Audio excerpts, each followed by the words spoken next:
봅시다. 구해 봅시다. 구해. 응? 10회는 했고 10회는 거꾸로 갑니다. 아가씨야. 거꾸로. 맨날 이 앞부분부터 하다 보면 뭐다. 여러분들 책 보다시피 앞에서 읽어 나가다가 한 3분의 1 다 보면 뒤에 또 치 아프고 또 앞에 3분의 1 보다 맨날 앞부분만 들다 보고 있다 이 말이에요. 다 알죠? 자, 9회 1번 봅니다. 그래서 실거래가 신고 제도에 관한 문제네요.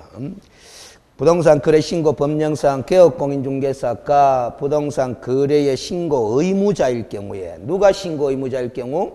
개업공인중개사가 신고 절차 등에 관한 내용을 틀린 것은 해놨습니다. 문제도 함정이 늘 있을 수가 있습니다. 신고 의무자가 거래 당사자일 수도 있잖아. 근데 이 문제는 개업공인중개사가 신고 의무자일 경우를 전제로 해서 지문 5개를 구성한 거다 이 말이에요. 1번 부동산 거래계약을 신고하는 개업공인중개사는 거래계약 신고서에 자신의 등록된 인장을 통해서 서명 및 날인이 아니라 서명 또는 날인을 해서 신고관청에 제출하는 방법으로 부동산 거래계약 신고를 하는 겁니다. 그래서 2번 만약에 공동으로 중개가 이루어진 경우라면 해당 개업공인중개사가 공동으로 서명 또는 날인해서 거래계약 신고서를 제출해야 됩니다. 공동신고 의무입니다. 그 중에 1인이 신고하면 된다. 이것도 기출된 바가 있어요. 틀리죠. 3번 개업공인중개사의 위임을 받은 소속공인중개사 또는 중개보조원은 바로 틀려버렸네. 위임을 받은 소속공인중개사만이 거래계약 신고서의 제출을 할 수 있을 뿐이다. 대행할 수 있을 뿐이다 라는 거죠. 대행신고는 누구만 자격이 있다? 소속공인중개사만. 4번 부동산 거래 신고를 하려는 개업공인중개사는 자신의 신분을 증명할 수 있는 증명서를 신분증명서를 신고관청에 보여주어야 한다라는 거죠. 이거는 내용적으로 중요한 건 아닌데 이렇게 설명한 적이 있죠. 누가 실거래가 신고를 하든지 간에 대행신고를 하든 신고 의무자 스스로 신고하든 누가 신고를 하든지 간에 신고를 하는 사람은 자신의 신분증명서를 신고관청에 보여주어야 한다. 공통적으로 처리하라 그랬습니다. 5번 부동산 거래계약 관련 정보 시스템, 이걸 무슨 시스템이라고 한다 그랬어요? 줄여서 전자계약 시스템, 부동산 전자계약 시스템 그렇게 이야기를 합니다. 이 시스템을 통해서 거래계약을 체결한 경우에는 부동산 거래계약이 체결된 때에 무슨 신고서를 제출한 것으로 본다. 실거래가 신고서를 제출한 것으로 본다. 이 말의 의미는 현재까지 중개사무소에서 매매계약서라는 이 종이계약서 있죠. 이걸 작성해가 매매계약을 체결하잖아. 그런데 이 전자계약 시스템 속에서 매매계약을 체결해버리면은 그 매매계약 체결된 내용의 정보가 자동적으로 전환이 돼가 실거래가 신고서를 제출한 것으로 봐버린다라는 겁니다. 그래서 이 전자계약 시스템 제도가 도입되는 바람에 이제 앞으로는 종이 문서가 사라지는 상황이 된다라는 거야. 거기다가 내년 시험에 전자계약 시스템에 관한 게 출제 범위로 포함된다라는 것이 미리 공고가 났어요. 내년에는 이 책의 두께가 또 두꺼워집니다. 그렇지? 실무에 전자계약 시스템 부분이 새롭게 출제 범위로 포함된다, 안 된다?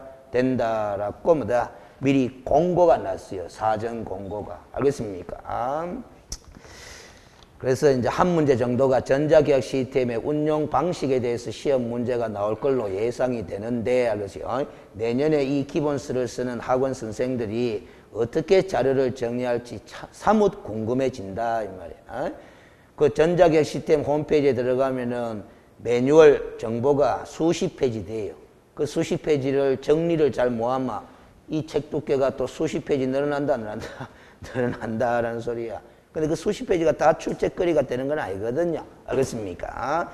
연구를 해야 출제거리만 잘 요약 정리해가 기본서에 집어넣을 수 있을 건데 사뭇 궁금하다. 어떻게 책이 나올지. 알겠어요? 그래서 답은 3번이죠. 틀린 것은. 중개보조원 때문에. 그렇죠?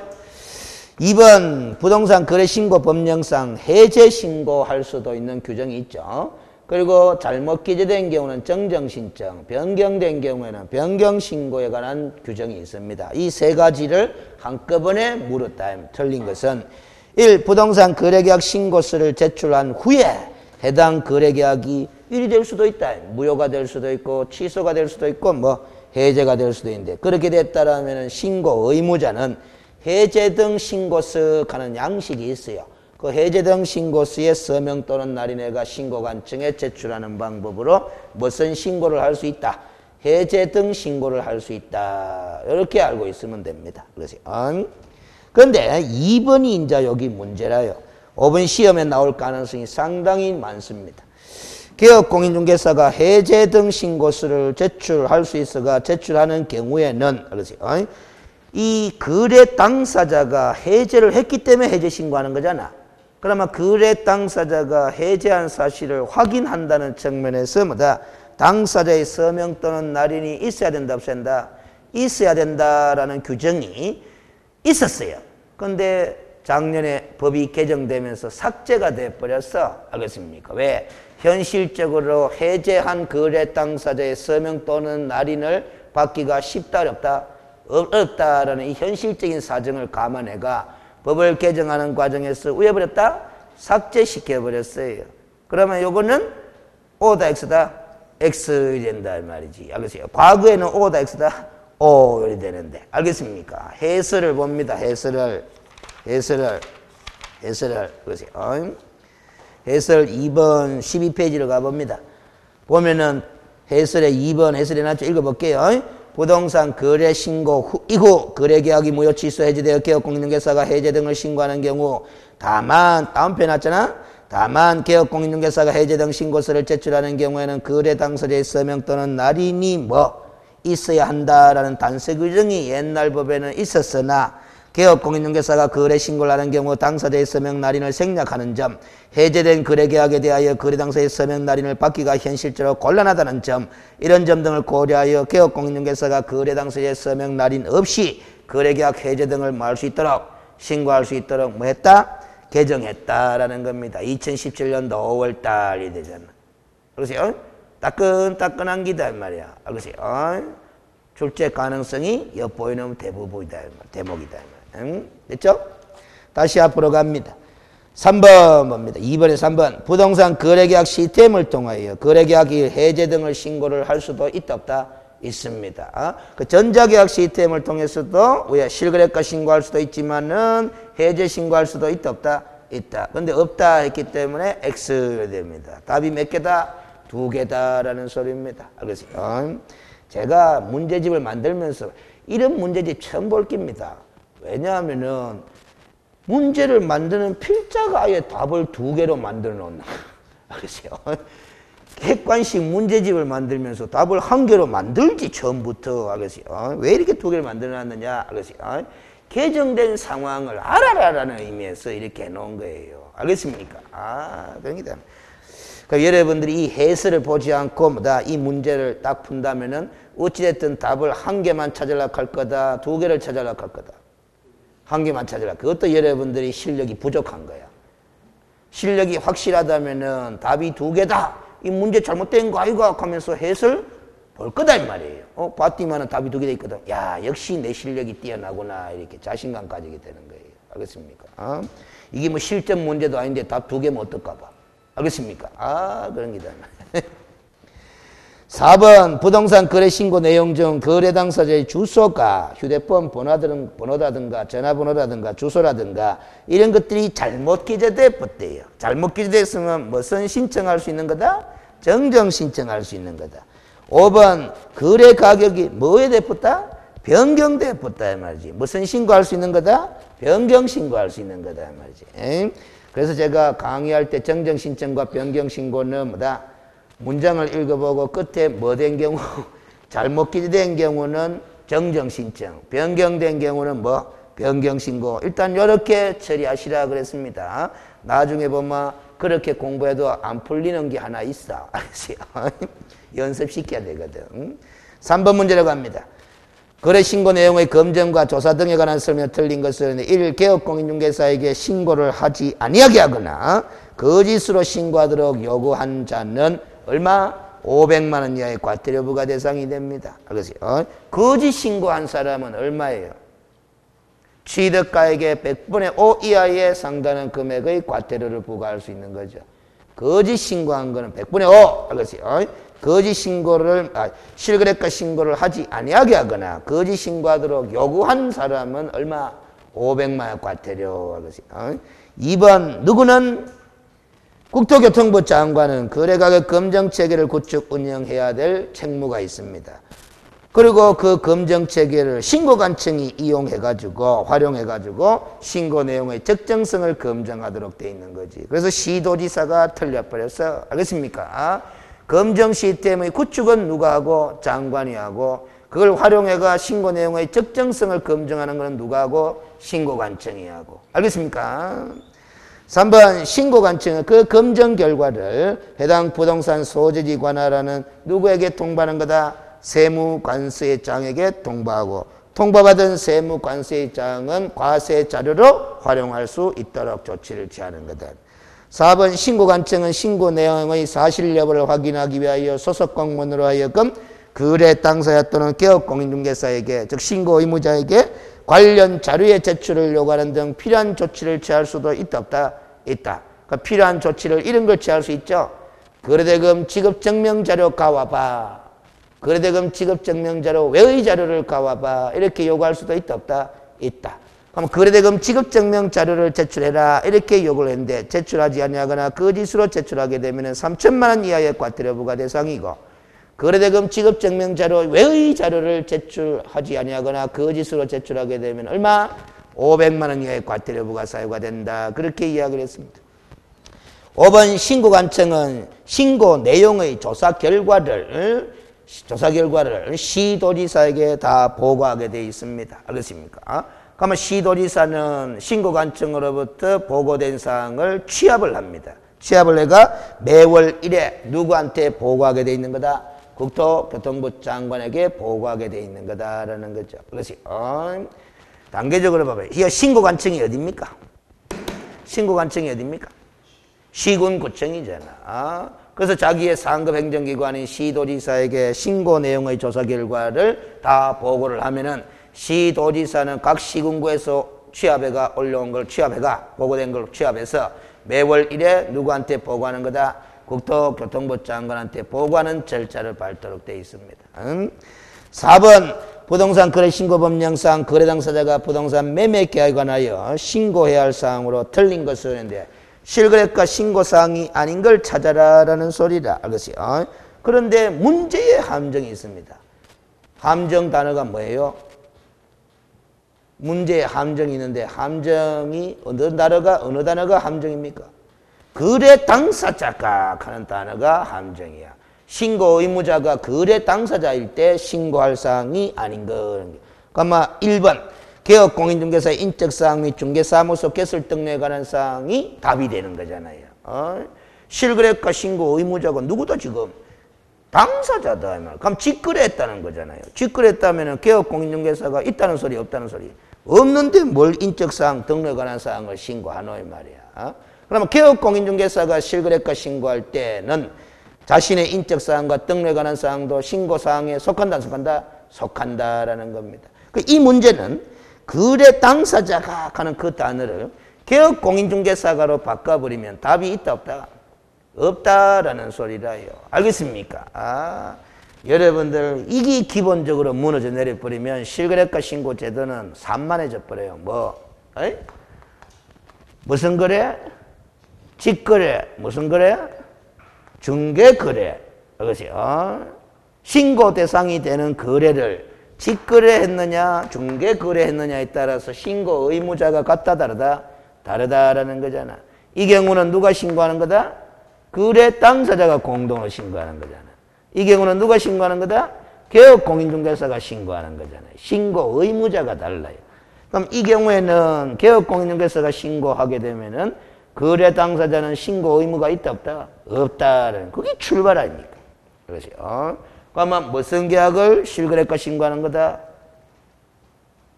모든 계약을 다 실거래가 신고합니까? 매매 계약을 실거래가 신고하는 거다 이 말이지. 그럼 매매 계약은 알았는데 무슨 물건의 매매 계약을 실거래가 신고하는 거다? 모든 물건의 매매 계약을 다 실거래가 신고하는 거가. 이게 기본이에요. 이 기본이 무너진 상태에서 뭘 자꾸 절차를 공부한다고 한들, 그래서 이 산만한 지식이 되는 기다 말이에요. 그래서 그렇다고 틀린다는 건 아니에요. 그래서 산만한 지식도 때때로는 뭐다? 문제 출제 상황에 따라서 유형에 쓰일 수도 있는 거라고. 그래서 결국 우리가 신고 대상인 계약의 범위를 뭐다? 기본적으로 알아야 된다, 몰라야 된다? 알아야 된다, 이 말이야. 그 신고 대상인 계약을 직거래한 경우냐, 중개거래한 경우냐에 따라서 신고 의무자가 달라지고, 이게 정해지고 나면은 신고 절차를 알아야 되는 거고, 신고 절차를 다 알고 나게 되면은 뭐다? 신고했는데 무효 취소해야 되면 해제 신고할 수 있다. 잘못 기재됐다. 정정 신청할 수 있다. 변경됐다. 변경 신고할 수 있다. 이런 것들을 살을 붙여가면서 공부하는 거다, 이 말이야. 그렇지? 신고 대상인 계약의 범위, 이것도 한 문제가 만들어질 수 있죠. 부동산 거래 신고 대상인 계약이 아닌 것은 이렇게 물을 수 있잖아. 그렇지? 무슨 계약을 실거래가 신고해요? 말을 해요, 말을. 알겠지? 부동산의 무슨 계약? 매매 계약을 실거래가 신고하는 거잖아. 알겠지? 맞죠? 여기서 말하는 부동산은 뭐를 부동산이라고 한다? 옳지. 토지 또는 건축물. 왜냐하면은, 알겠지? 부동산 거래 신고법상의 용어 정의에 보면 이 법에서 부동산이라면 토지 또는 건축물을 말한다. 이렇게 딱 돼 있거든. 알겠습니까? 그 다음에 무슨 계약도 실거래가 신고 대상이다. 무슨 법 등 대통령령이 정하는 법률에 따른 부동산의 뭐다? 공급계약. 그렇지. 이 공급계약이 바로 뭐다? 법전에는 공급계약이라고 되어 있지만 실무에서는 이게 분양계약 아닙니까? 그렇지. 그럼 그 분양계약을 체결했을 때는 직거래했느냐, 중개거래냐에 따라서 신고 의무자가 또 달라진다, 이 말이에요. 알겠습니까? 그 다음 또 요 법 이름은 대체로 안 읽어도 된다 그랬지. 법 이름 대충 생각나는 거 아무거나 이야기해봐요. 무슨 법에 따른 부동산의 공급계약은 다 실거래가 신고 대상이잖아.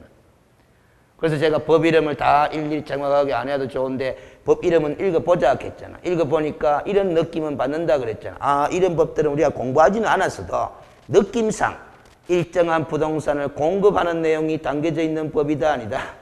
법이다. 이런 느낌을 받는다 그랬잖아. 알겠습니까? 택지개발촉진법. 왜 공부했어 안 했어? 안 했지만은 법 이름만 딱 들어봐도 뭐다? 택지라는 부동산을 뭐 할 것 같다. 공급하는 내용이 법에 담겨져 있을 것다 이 말이지. 알겠어요? 주택법. 그건 공부했잖아. 공부해봤으면 주택법에 따라서도 알겠어요? 주택이라는 이 부동산을 공급하는 내용이 나오나 안 나오나? 나오잖아. 알겠어요? 그 공급계약 다 실거래가 신고 대상인 거야. 알겠습니까? 그 다음에 산업입지 및 개발에 관한 법률. 알겠어요?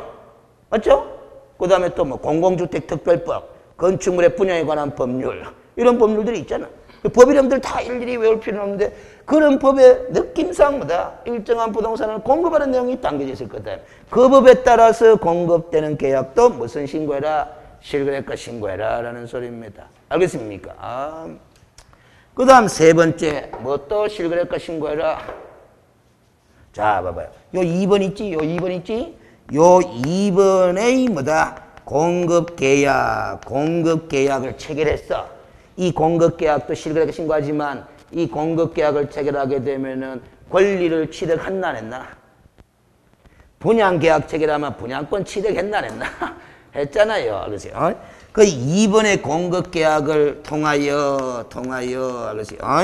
부동산을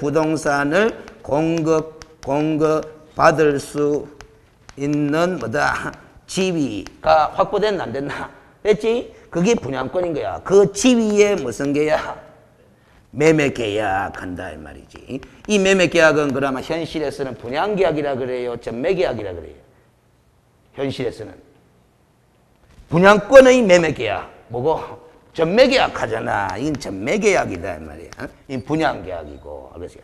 그 전매 계약도 실거래가 신고 대상이다라는 소리야. 알겠습니까? 그다음 또 4번이 알겠어요? 뭐가 나옵니까? 도시 및 주거환경 정비법 있죠? 도시 및 주거환경 정비법에 따라서 관리 처분 계획의 계획의 인가를 얻어 입주자로 선정된 지위. 이건 무슨 권이고? 입주권이잖아. 그 입주권의 매매 계약도 뭐해라? 실거래가 신고해라. 한 개 더 붙었지. 빈집 소규모 및 빈집 소규모 주택의 공고한 특별법 하는 거 새로 생겼다 했잖아. 알겠지? 그 빈집 소규모 주택의 정비 사업에 관한 특례법에 따라서 사업 시행 계획 인가를 얻어 취득한 입주자로 선정된 지위의 매매 계약. 그것도 실거래가 신고 대상. 무슨 논쟁 있죠? 그런 게 되는 거예요. 그 결국 전체적으로 보면은 일반적으로 이렇게 말하는 게 아니야. 법조문의 표현은 이렇게 까다롭게 돼 있지만 실무로 가면 결국 분양권도 실거래가 신고 대상, 입주권도 실거래가 신고 대상 이렇게 일반인들이 이야기를 해버린다 이 말이야.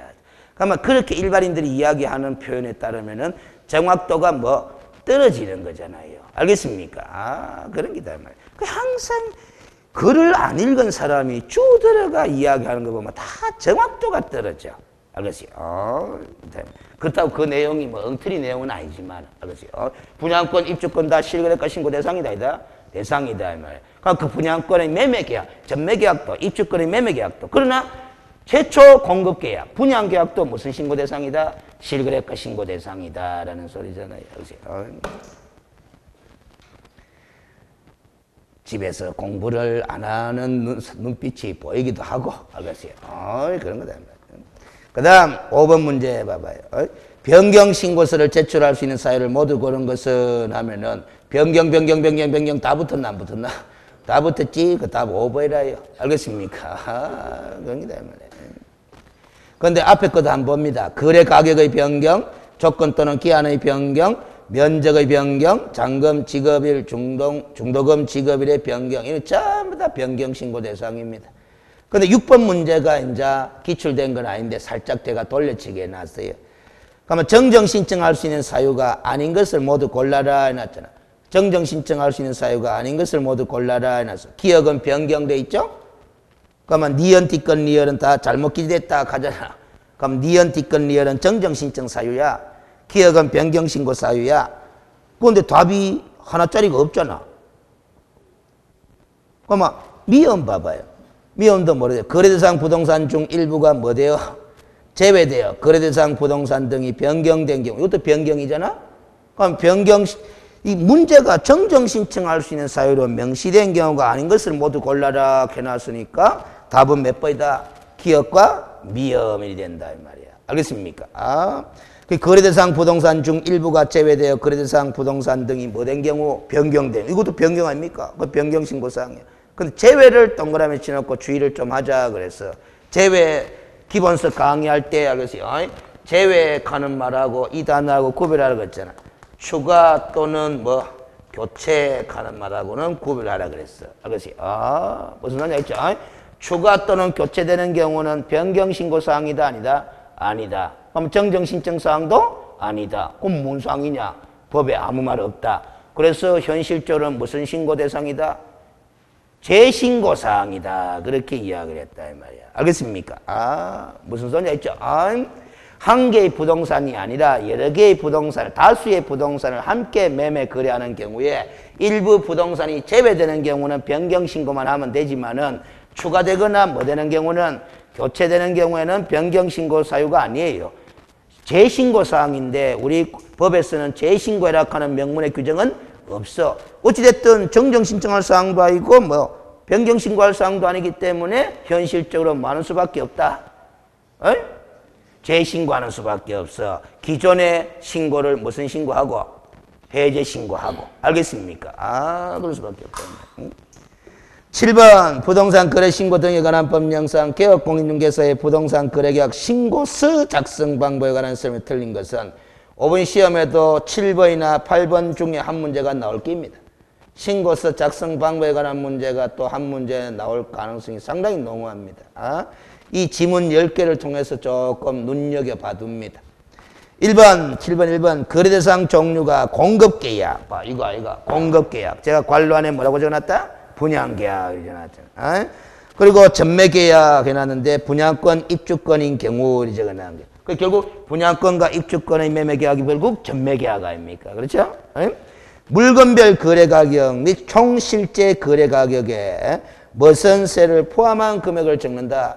부가세를 포함한 금액을 적는다라는 거야. 알겠습니까? 자, 봐봐요. 이 매매 계약에는 부가세가 있나 없나? 토지 또는 건축물의 매매 계약에는 부가세가 있나 없나? 없어요. 그러나 분양권이나 뭐다? 입주권 매매 계약에는 부가세가 붙는다, 붙는다? 붙는다, 이 말이야. 그럼 그 부가세를 포함한 금액을 거래 가격란에 기재해라라는 소리야. 알겠습니까? 뭐가요? 자, 여러분들이 살고 있는 아파트 있잖아요. 그 아파트 매매 계약 체결하는데 부가세가 있어요? 없잖아요. 신규로 아파트를 우리가 공급받잖아. 분양 신청회가. 공급받는 계약이 바로 요 계약 아닙니까? 그 계약서, 분양 계약서 아닙니까? 분양 계약서에는 부가세가 기재된다, 안 된다? 기재된다, 이 말이야. 그리고 그 분양권 취득했는 걸 다시 전매하잖아? 그때도 뭐? 부가세가 포함이 된다, 이 말이야. 알겠습니까? 그래서 분양권과 입주권 거래에 있어서는 뭐다? 부가세가 발생을 해요. 그러나 이미 완공되어 있는 뭐다? 건축물, 지금 살고 있는 토지나 건축물의 매매 계약에는 부가세가 있다, 없다? 없다. 알겠습니까?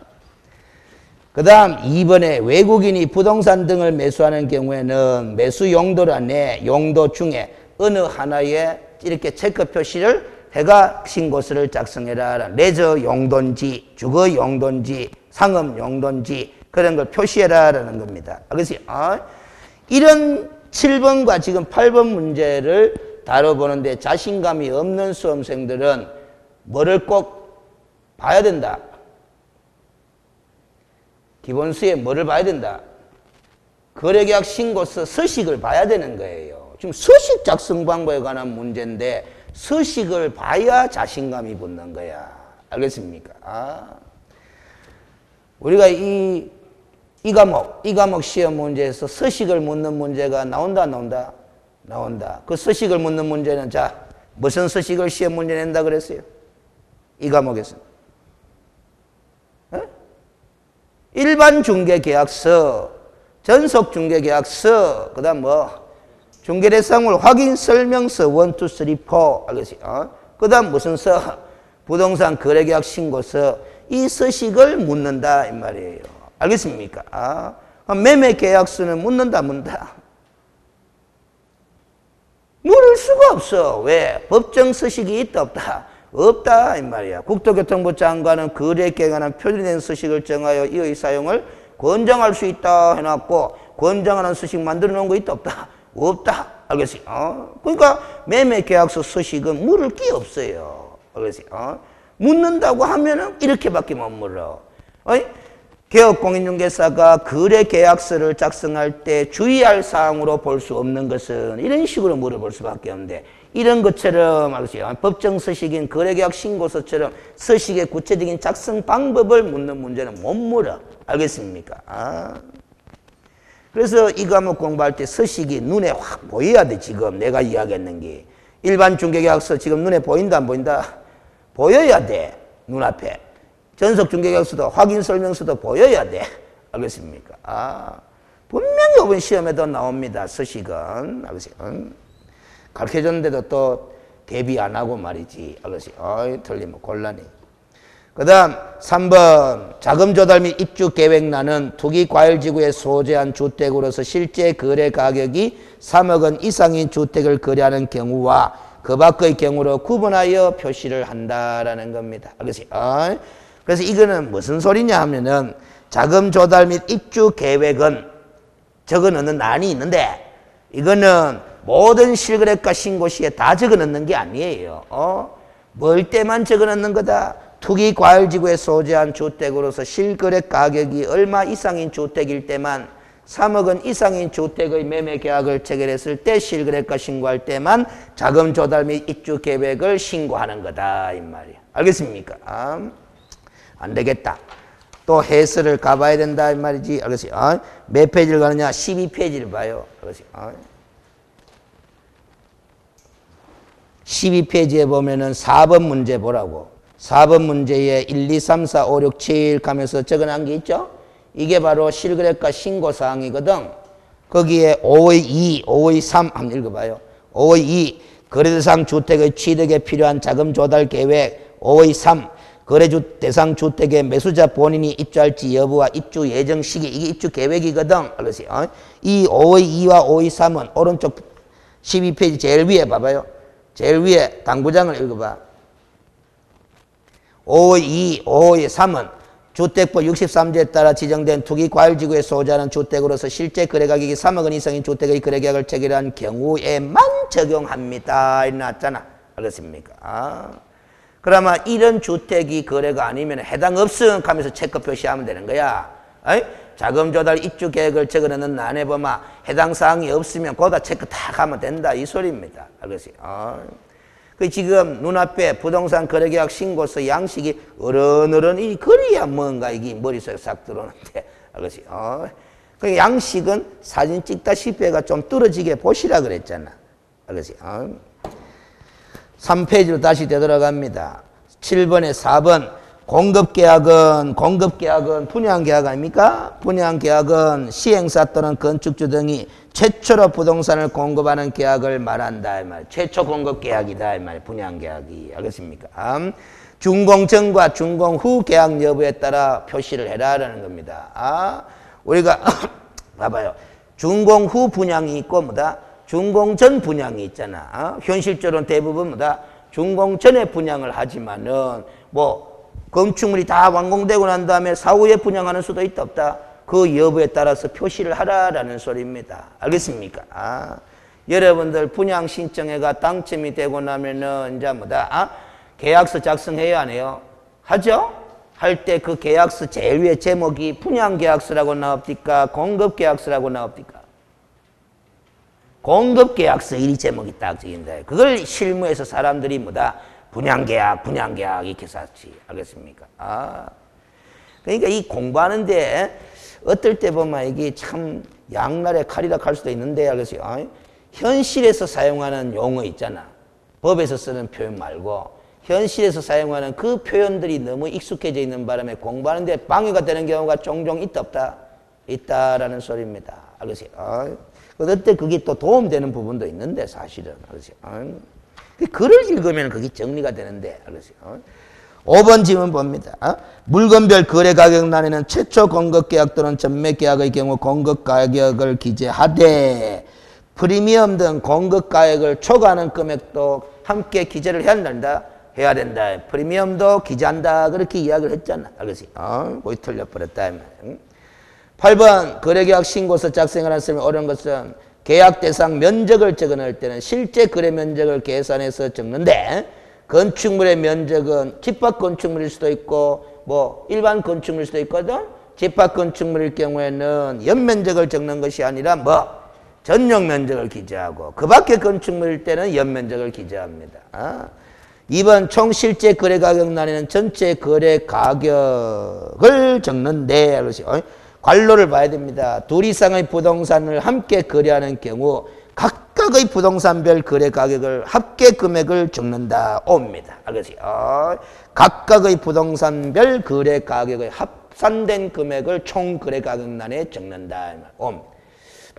3번에 종전부동산란에는 입주권 매매일 때만 종전부동산란을 기재를 해요. 알겠어요? 근데 입주권 매매에 있어서도 뭐 부가세도 포함하지만은 프리미엄이 있다 없다? 있다. 따라서 권리 가격을 기재하고 추가 지불액은 기재하지 않는다. 걔가 틀려버렸어요.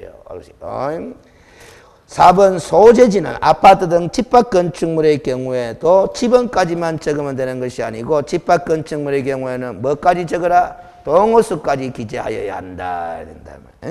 5번 거래 당사 중 일방이 누구이면은 국가 등인 경우에는 누가 신고하면 돼요? 국가 등이 신고하면 되지. 당사자와 국가가 공동으로 신고하는 것은 아니다 이 말이야. 국가 등이 신고하는 거야. 알겠습니까? 그래서 이 경우에 직거래일 경우에 거래 당사자가 공동으로 신고하는 것이 원칙인데 당사자 일방이 신고를 거부하는 경우에는 상대방이 단독으로 신고할 수도 있다 없다? 있다. 그리고 이 거래 당사자 중 일방이 국가 등일 때는 당사자 공동으로 신고하는 것이 아니라 뭐다? 누가 신고한다? 국가 등이 신고해야 한다. 신고 의무자에 관한 거잖아요. 알겠어요? 7번, 8번에 지문이 10개죠. 이 10개 지문이 5번 시험에 어떻게 나왔는지 나중에 한번 두고 보시라고. 알겠어요? 나온다. 알겠습니까? 알겠어요? 이 문제 그대로 나오는 게 아니라 여기 10개 중에 지문들이 섞여 나오는 거예요. 알겠어요? 예?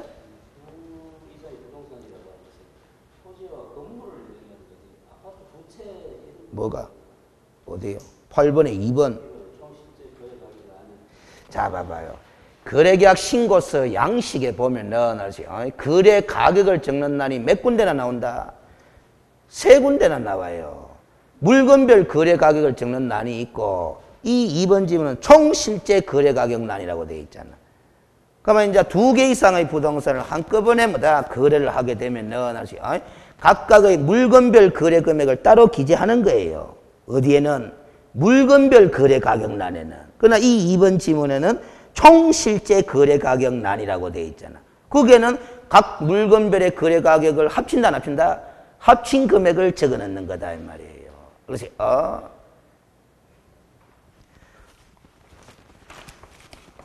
자, 기본서 봅니다. 알겠어요? 기본서에 몇 페이지를 보느냐 하면은, 몇 페이지를 보느냐 하면은, 263페이지를 봅니다. 알겠어요? 263페이지에 보면은, 거래계약 신고서 서식이 있는데, 그 개업공인중개사 칸이 있죠?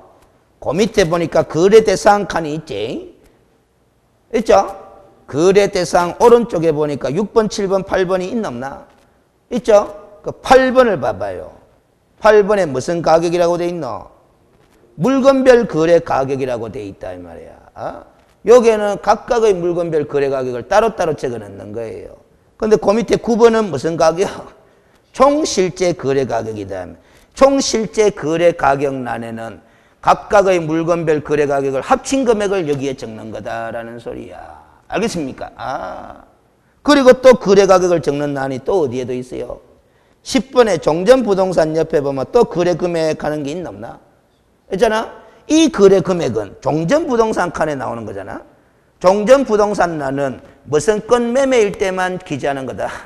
입주권 매매일 때만 기재하는 거다 이 말이지.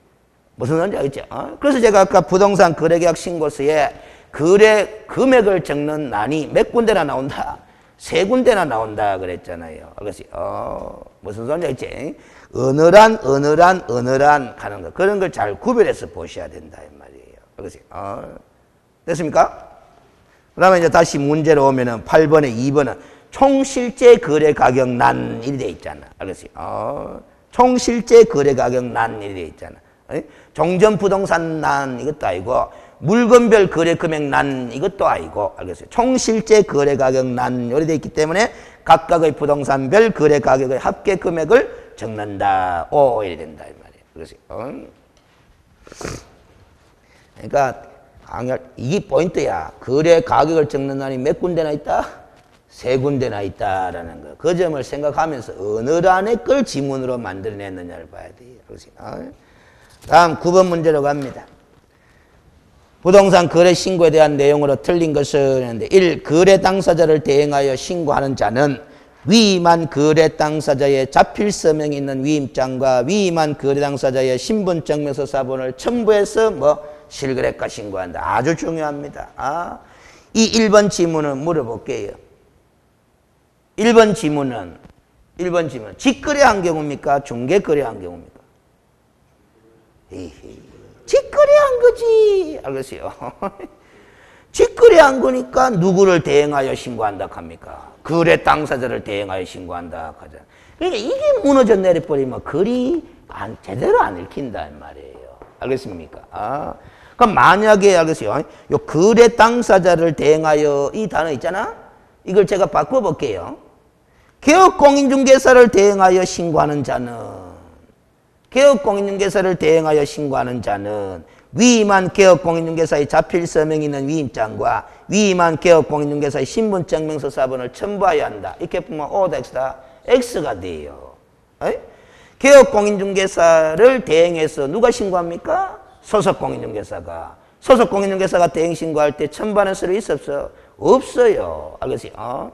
거래 당사자의 위임을 받은 자가 거래 당사자의 대행 신고를 할 경우에는 첨부 서류가 있다 이 말이지. 알겠어요? 왜? 위임 받은 사실이 있는 점지를 증명을 해야 된다. 해야 된다. 그러면 소속 공인중개사가 대행 신고할 때는 왜 첨부 서류가 없느냐? 위임은 누가 했는데? 개업 공인중개사 했는데. 그거는 제가 수업할 때 이렇게 했잖아. 소속 공인중개사는 해당 등록관청에 무슨 신고된 자임을 감안한 기다. 고용 신고된 자임을 감안한 규정이다라는 거잖아요. 그래서 그 글을 읽으면서 거래 당사자를 대행하여 이렇게 읽었으면 직거래인지 중개거래인지를 바로 팍 생각을 해야 되는 거야. 알겠습니까? 집중도가 떨어진 거다 이 말이야. 글 읽을 때는 집중해야 됩니다. 특히 시험 지문 읽을 때는. 알겠지? 우리가 이런 기본서, 교과서 같은 거 읽을 때는 잠시 잠깐 집중을 흐트려도, 알겠지? 전체적으로 문맥이 뭐다? 이해가 될 수가 있는 부분이 많은데, 시험 문제에, 객관식 시험 문제 지문은 압축해가 남기기 때문에 뭐다? 집중하지 않으면은, 이게 어떤 상황인지 퍼뜩퍼뜩 파악이 안 된다, 이 말이야. 직거래 상황인지 중개거래 상황인지, 알겠어요? 누가 대행 신고한다 하는 건지, 알겠어요? 그 상황 파악이 안 돼요. 압축해서 지문을 내기 때문에. 알겠습니까? 그래서 우리가 시험, 이 객관식 시험 문제의 답을 제대로 찾는 사람은 한 문제를 풀 때, 알겠어요? 머릿속에 생각나는 게 많이 있어야 됩니다. 알겠어요? 그래야 한 문제가 제대로 풀려요. 알겠어요? 2번 공동매수의 경우 매수인 중 일부가 뭐 되는 경우? 제외된다. 제외했던 거라면. 다수의 부동산 등을 거래하는 경우 거래대상 부동산 등 중 일부가 뭐 되는 경우? 제외했던 거라면. 다시 부동산 거래 신고를 합니까? 변경 신고하면 됩니까? 변경 신고하면 되는 거지. 아까 요체가 줬잖아. 제외와 추가 또는 교체를 구분해라. 제외되는 경우는 무슨 신고? 변경 신고. 추가 또는 교체되는 경우는 뭐 재신고 했잖아. O가 X가 X이 되잖아요. 그래서 분명히 아까 이야기했는데 집중이 꼬단시 안 된다 이 말이지. 그래서 여러분들 이 현상도 있습니다. 그래서 시험장에 들어갔는데, 그래서 시험장에 들어갔는데 시험 시간이 50분이든 100분이든 주어지잖아. 주어지는데 시간이 빨리 간다, 지겹다. 빨리 가면 합격. 지겹다 하면 불합격이에요. 빨리 간다 하는 걸 언제 시간이 가는지 자기도 모르는 사이에 걸러붙다는 거잖아요. 맞죠? 그거는 시험 문제 푸는데 집중이 돼 있기 때문에 시간관념을 뭐하고 있는 거야. 알겠어요? 무슨 소리인지 알겠어요? 그래서 시험 문제 다 풀고 나는데 보니까 뭐다? 시간이 그늘새보다 100분 흘러가 있고 이러면 합격이에요. 그런데 문제를 읽는데 답이 안 비거든. 그러니까 시계 봤다가 감독관 얼굴 봤다가 사방 둘러봤다가 그러니까 시간이 가나 안 가지. 알겠어요? 무슨 소리인지 알겠어요? 집중해가지고 답이 이제 자신감 있으면 시간관념을 안 하거든. 안 하면 그냥 막 자기 할 소리만 하는 거야. 옆에 둘러볼 것도 없어. 알겠어요? 꼭 답을 못 찾는 사람들이 보면 뭐다? 컨닝할 의도도 없는데 그냥 거기가 싹 옆에 돌아가고 이런단 말이에요. 부정행위 할 목적 없어요. 없는데도 자꾸 눈이 돌아가고 감독관 한번 봤다고 이렇게 쏜다 이 말이에요. 그래서 여러분들 시험장에 들어가서 고개 돌리는 저거 없고, 그래서 시간 가는 줄도 모르겠고 언제 가는지 모르겠는데 이 사람은 합격이라 생각하면 돼요. 그래서 시험을 쳐봐도 여러분들이 많이 쳐봤다, 제가 많이 쳐봤다, 많이 쳐봤다 이 말이에요. 그래서 현상이 그래요. 그래서 그다음 됐고, 그래서 9번에 3번 거짓으로 신고를 한 행위를 뭐 하거나 뭐 하는 행위? 조장하거나 방조하는 행위도 얼마? 500만원 과태료부과 대상이다라는 소리입니다. 알겠습니까? 그러면 봐봐요. 왜 이걸 시험 문제 제가 거론해 봤느냐? 직거래라서 예를 들어서 거래 당사자가 공동으로 신고하잖아? 매도인과 매수인이 공동 신고하는데 개업 공인중개사가 알겠어요? 거짓으로 신고하도록 조장하거나 방조하는 수가 있다 없다? 있습니다. 알겠어요? 그러면 그 개업 공인중개사는 뭐 500만원 과태료 부과 대상이 되는 거야. 알겠습니까? 그 다음 4번에 신고관청으로부터 거래계약서의 제출을 요구받고 이 말을 했다는 것을 봐봐요. 아까 우리가 이 지문 읽었죠. 신고 관청은 신고 내용에 잘못 기재됐다라든가 아니면 누락됐다라는 게 이런 것을 확인하기 위해서 소속 공무원으로 하여금 필요한 자료 제출을 요구할 수 있다 없다? 있다라는 거야. 근데 거래대금 지급증명 자료 가와봐 했는데 안 갖다 주면 3천만 원 이하를 그랬잖아. 그럼 거래대금 지급증명 자료 외의 자료 가와봐 했는데 안 갖다 주면 얼마? 500만 원 과태료 했잖아. 그럼 이거는 계약서 가와봐 했는데 안 갖다 줬다라는 거잖아. 그러면 거래계약서가 거래대금 지급증명 자료입니까? 외의 자료입니까? 요 거래계약서 하는 거는 매매계약서 아이가? 매매계약서가 거래대금 지급증명 자료입니까? 거래대금 지급증명 자료 외의 자료입니까? 외의 자료 아닙니까? 외의 자료. 그 외의 자료를 제출해라 했는데 안 갖다 줬으니까 얼마고? 500만 원 과태료야. 알겠습니까? 그래서 3천만 원 했기 때문에 틀린 거 이런다 말이야. 그래서 답이 두 개가 그러면 해설은 왜 돼 있노? 안 나와 있구나. 답이 두 개입니다. 두 개로 고칩니다. 죄송합니다. 4번도 틀렸습니다. 그래서 그러니까 봐봐요. 제가 그만큼 핏대 올리고 이야기했는데도 답이 한 개로 만들어 놓을게 또 뭐다? 제가 실수했는 자료인데, 그래서 이 자료를 믿고 있는 거야, 지금. 제 말을 믿는 게 아니고. 알겠습니까? 제가 실수했는 자료를 믿고 있다, 이 말이야. 그럼 만약에 그러면 봐봐요. 이 자료는 제가 만든 자료인데, 만약에 이 자료가 제가 만든 자료가 아니라고 쳐봐. 다른 출판사 자료라고 쳐봐요. 그럼 여러분들은 제 강의를 믿고 있는 게 아니고 이 책을 믿고 있는 게야. 그러면 안 된다 이 말이야.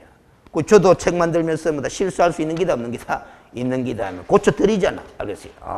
답 두 개입니다.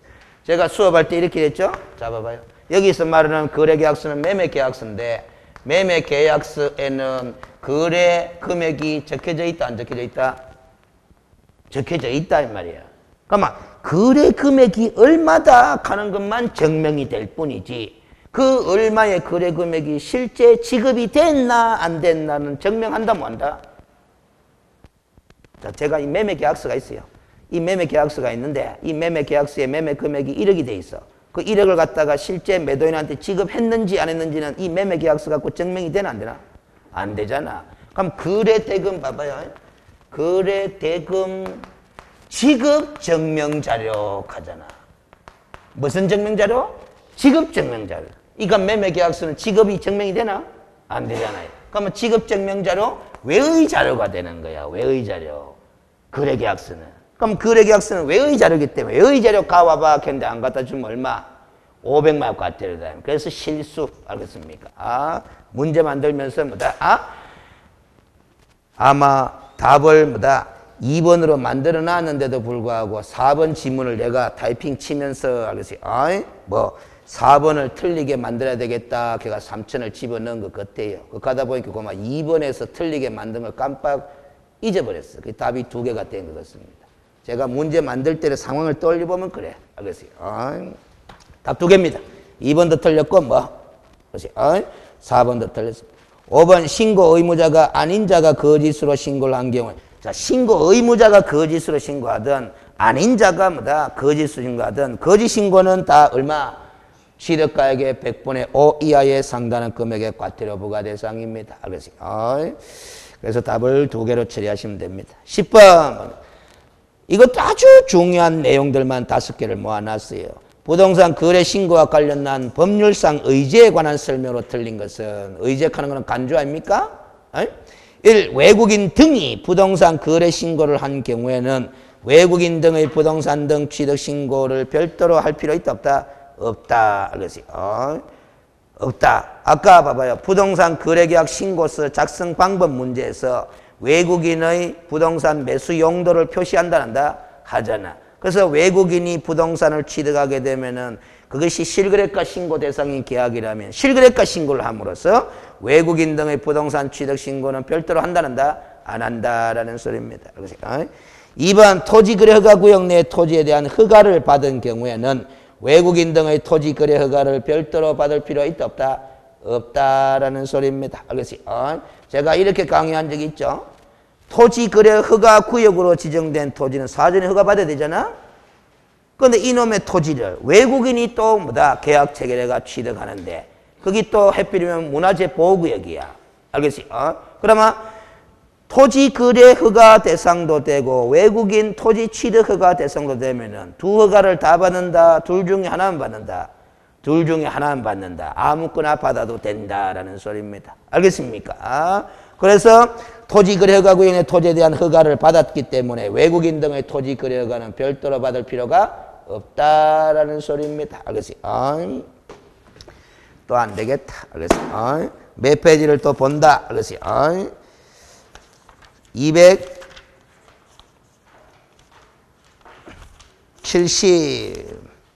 274페이지를 봅니다. 기본수에. 274페이지에 보면은 3번에 외국인 등의 토지 거래 허가 이렇게 돼 있죠? 그래서 양갈로 1번 봐봐요. 이런 토지를 갖다가 계약을 체결하기 전에 신고관청으로부터 허가를 받아야 한다 하는데 5번째 줄에 뭐라고 돼 있어요? 토지 거래 계약에 관한 허가를 받은 경우에는 그러하지 아니하다 이렇게 단서가 붙어 있잖아. 몇 조에 따른 토지 거래 계약 허가를 받은 경우는 그러하지 아니하다. 11조. 그 11조가 바로 뭐냐?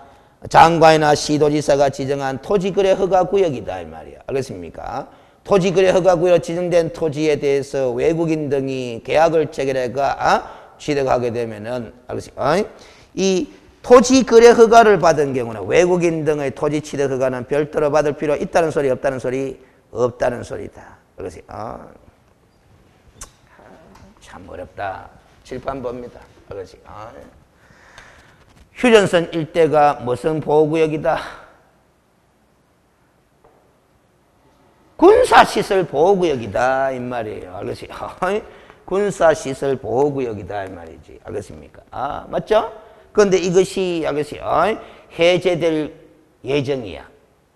아직 해제는 됐다 안 됐다? 안 됐다 이 말이야. 그러면 투기적인 거래가 성행할 우려가 있어 빈다 없어 빈다? 있어 빈다. 그래서 국토교통부 장관이 이 땅을 토지 거래 허가 구역으로 지정을 했다 안 했다? 했다. 그러면 이 땅은 군사시설 보호구역이면서 뭐 토지 거래 허가 구역이다 이 말이야. 이 땅을 외국인이라는 사람이 매수를 한다 안 한다? 한다. 매매계약 체결해가. 알겠습니까? 그러면 외국인 토지 취득 허가를 받는다 말한다? 받아야 되는데 허가 구역이기 때문에 또 토지 거래 허가도 받는다 말한다? 받아야 되는데 이 조문에 따르면 요걸 받은 경우에는 이거는 받을 필요 있다 없다? 없다라는 소리잖아요. 알겠습니까? 무슨 소리인지 알겠지? 그런데 이 허가를 받으면 이 허가를 또 안 받아도 돼요. 왜 그러냐 하면은 또 몇 페이지를 본다? 뒷페이지로 갑니다. 알겠어요? 294페이지로 가요. 294페이지에 가면은 양갈로 8번에 토지 거래 계약 허가에 관한 특례라고 돼 있지? 거기에 방갈로 2번에 허가를 받지 않아도 되는 경우에서 허가 규정의 적용 배제일이 났지? 그래가 동그라미 1번부터 3번까지 쭉 나오는데 3번에 그 밖에 대통령이 정한 경우가 오른쪽 페이지 봐봐요. 가나다라 마바사 아자까지 적어놨는데 바를 봐. 바를.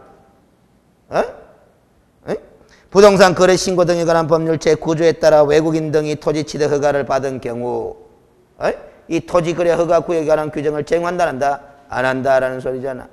그러면 봐봐. 이 규정에 따르면 지금 이 294페이지와 295페이지에 걸쳐서는 이 규정에 따르면 요 토지 요 군사시설 보호구역이기 때문에 외국인 토지 취득 허가를 받아보면은 토지 거래 허가는 받을 필요 있다 없다? 없다라는 소리야. 그럼 아까 앞에 274페이지 그 내용은 요 허가를 받은 경우는 이 허가를 또 받을 필요가 없다 그 소리거든. 그럼 결국 실무에서는 뭐 하면 된다? 둘 중에 아무거나 하나만 하면 된다 이 소리가 되는 거 아닙니까? 알겠습니까? 양쪽에 일이 다 돼 있기 때문에.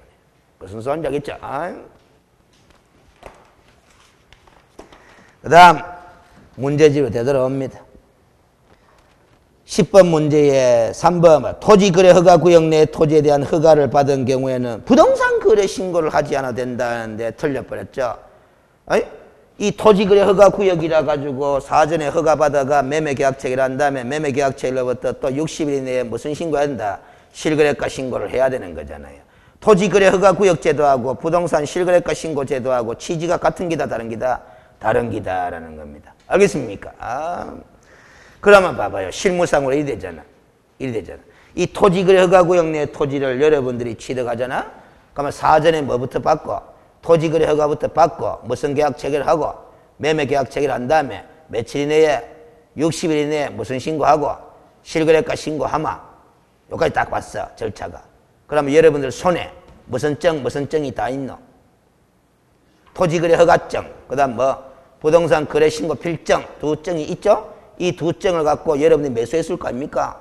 소유권 이전 등기 신청하러 간다. 그러면 등기관에게 그 두 증을 다 첨부해가 내야 되는 거예요. 그래야 소유권 이전 등기가 이루어지는 거다라는 겁니다. 알겠습니까? 우리가 등기 신청할 때 행정관청에 신고나 정명이나 승인이나 인가 이런 것들이 필요한 경우에는 그 신고나 정명이나 승인이나 인가를 받았음을 증명하는 서면을 등기 신청 시에 제출해야 한다. 해야 된다라는 겁니다. 가장 대표적인 사례가 바로 이런 케이스고 또 한 가지 케이스 농지 매매 계약 체리가 소유권 이전 등기 신청하면 뭐를 제출해야 된다? 농지증을 등기관에게 제출해야 이전 등기가 이루어지는 거예요. 그래서 여러분들이 민법 공부할 때 농지증은 농지 취득의 효력 발생 요건이다 아니다? 아니다라는 게야. 그러면 소유권 이전 등기 신청에 그냥 필요한 서면일 뿐이지. 알겠어요? 농지 취득의 효력 발생 요건이 되는 것은 아니다 하는 판례를 공부했을 거다 이 말이야. 알겠습니까? 그 다음 다시 문제로 되돌아옵니다. 10번에 4번 부동산 거래계약 신고 필증을 교받은 때는 매수인은 등기특별조치법에 따른 거민을 또 별도로 받을 필요 있다 없다? 없다라는 겁니다. 알겠어요? 실거래가 신고한 경우는 뭐 받은 것으로 본다? 거민 받은 것으로 본다라는 거예요. 알겠어요? 자 그러면 물어보겠습니다. 여러분들이 저한테 토지를 정려받았어요. 토지를 여러분들이 정려받았어. 그럼 여러분들 소유 아닙니까 이제? 그럼 소유권에는 등기 신청한다 한다? 합니다. 할 때 뭐 받아야 된다? 거민 받아야 되는 거예요. 왜? 실거래가 신고 대상이 아니거든. 정려계약이라서. 알겠습니까? 무슨 소리인지 알겠죠? 그러면 그 정려계약서에다가 정려받은 그 부동산 소재지 관할 시군구청장한테 가가 뭐 받아가? 거민 받아가? 그 거민받은 정려계약서를 소유권 등기 신청의 원인되는 정서로 제출해야 되는 거예요. 그게 거민제도다라는 게야. 알았어요? 근데 이 실거래가 신고는 매매계약만 실거래 신고하잖아? 그 실거래가 신고했으니까 별도로 뭐다? 거민을 받지 않아도 좋다. 이런 소리입니다. 그 대신에 소유권 등기 신청할 때 무슨 증을 내라? 신고 필증 내라. 이 소리야. 알겠어요? 그 다음 10번에 5번 토지거래 허가구역 내 토지에 대하여 허가증을 발급받은 경우에도 등기특별조치법에 따른 거민을 받은 것으로 본다 안 본다? 본다. 따라서 이 경우에도 뭐다? 소유권 등기 신청 시에는 뭘 내면 돼요? 토지거래 허가증이 내면 되는 거다. 이거는 뭐 옛날에 공법시험에서 자주 나왔던 거야. 5번은. 왜 공법시험에 나왔느냐? 토지거래 허가구역 제도가 재작년까지는 어느 법에서 나왔기 때문에 부동산 공법시험에 나왔는 거거든. 알겠어요? 그래서 우리가 이 실거래가 신고한 경우에도 거민받은 것으로 본다. 토지거래 허가구역이라서 토지거래가 받은 경우에도 뭐 거민받은 것으로 본다. 그러나 토지거래 허가 받았다고 해가 실거래가 신고한 것으로 보지는 않는다. 알겠습니까? 별도의 실거래가 신고는 해야 된다. 이 말이야. 알겠어요? 그런데 여기서 한 가지 더 갖다 붙으는 바람에 또 헷갈리는 거야. 외국인 부동산 취득 신고하고 외국인 부동산 취득 허가하고. 알겠습니까? 그러면 실거래가 신고를 한 경우에는 외국인 부동산 취득 신고 한다 안 한다?